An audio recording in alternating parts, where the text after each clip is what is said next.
تهران را چگونه ببینیم؟ شهری بی تصویر و فراموش شده در غبار و دود، شهری پر هیاهو و شلوغ که در آن صدا به صدا نمی‌رسد، شهری با معماری آشفته، شهری بی قانون.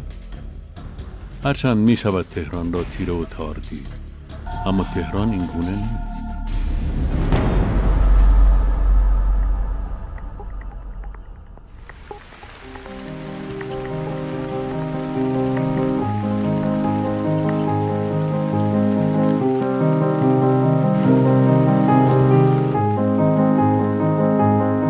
من تو همین شهر دنیا آمدم، تو تهران. زادگاه من تهران سال 1336. تو دانشکده هنرهای زیبا اون سمت دانشگاه تهران درس خوندم، تئاتر خوندم، کارگردانی و بازیگری، رو صحنه تئاتر رفتم، فیلم بازی کردم، به آرزوام رسیدم.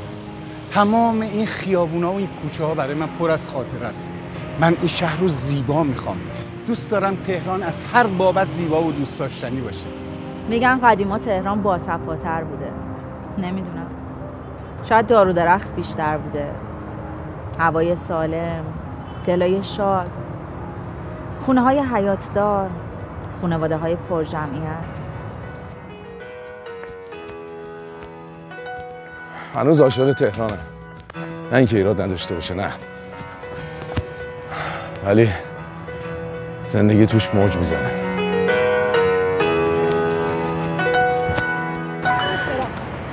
اینقدر دیر شد. نه رفت اتوبوس؟ هنوزم میشه تو تهران به انتظار ایستاد، گپ زد، تفریح کرد، خندید، نفس کشید.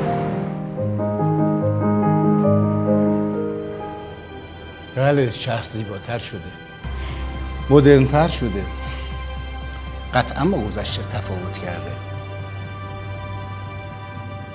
شکی نیست که تهران آبادتر شده. من به زندگی تو تهران نه فقط عادت که علاقه دارم. این شهر همه چی واسه زندگی داره.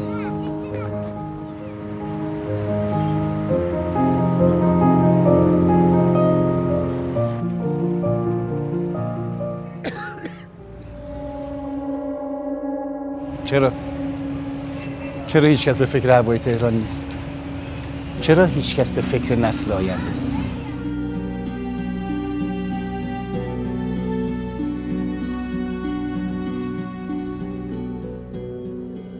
کدوم برامون مهمه؟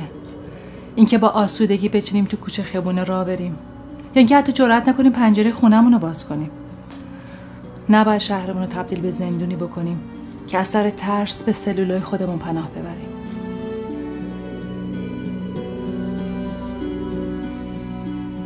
بالاخره یه جایی باید قصه این همه شلوغی و آلودگی هوا تموم شه. حل مشکلات به عهده کیه؟ دولت؟ مسئولان شهری؟ شهروندان؟ برای این شهر خیلی کارا شده، اما بدون مشارکت ما راه به جایی نمیبره. ندیدن این همه تلاش البته بی‌انصافیه، ولی باید ببینیم چه عواملی باعث میشه ما به نتیجه مطلوبمون نرسیم. همه میدونن که تهران توان تردد این همه ماشین رو نداره.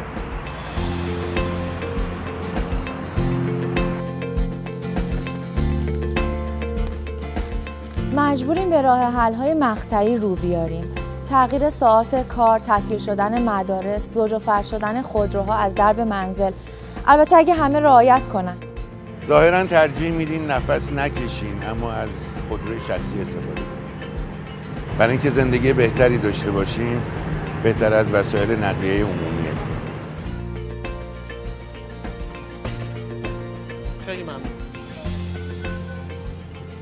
هم ارزونتر هم راحت‌تر، فقط کافیه مردم بخوان. استفاده از اتوبوس و مترو بار سنگین ترافیک تهران رو میتونه خیلی کمتر کنه.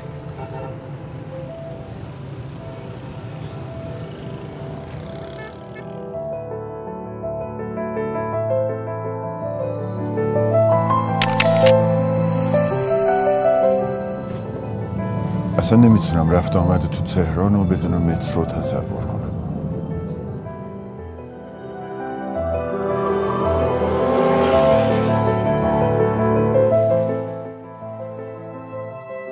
نظم واژه گم شده ماست.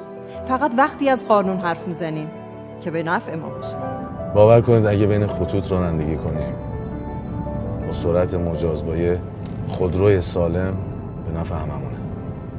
به قانون که بیشتر احترام بذاریم مشکلات خودمون حل میشه. چیزی هم به قانون اضافه نمیشه.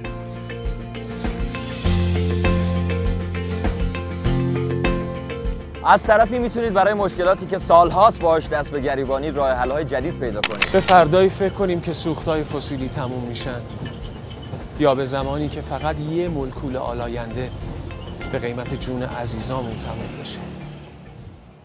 تهران شهر پیاده هم هست. نباید با انبوهی موتورسیکلت و ماشین ها اشغال بشه. سفر با پای پیاده توی شهر. این پیاده راه واسه شما خاطرات جدیدی خواهند ساخت. برای بهبود وضعیت حمل و نقل و ترافیک تهران دست به دست هم بدهیم. اگه میخواین هوای پاک، ترافیک روون داشته باشیم، باید از مردم کمک بگیریم. از اونایی که به فکر سلامتی فرزندان خودشون هستن. از اونایی که از این همه آلودگی شروعی گریزونن. از اونایی که همیشه آماده ایجاد تغییرن. از اونها که با طبیعت مهربونن. از اونها که صبورانه مشکلات رو درک میکنن. ما دست یاری به سمت شما دراز کردیم. با تهران مهربون باشیم. کافیه باور کنیم و دست به کار شیم. کمپین را بندازیم، لایک بذاریم، فالو کنیم، پست بذاریم، توییت بذاریم. خلاصه هر کاری که از دستمون بر بیاد انجام بدیم. ای سرزمین من، خواهم گشاده دست باشی و مهربان. خواهم که بر تنت پوشم حریر سبز. از هدیه بهار در کوچه های شهر. ای سرزمین من. من که فرزند این سرزمینم، در پی توشه این خوشه چینم. شادم از ریشه خوشه چینی، رمز شادی بخوام از جبینم. قلب ما بود مملو از شادی بی پایان، سعی ما بود بهر آبادی این سامان.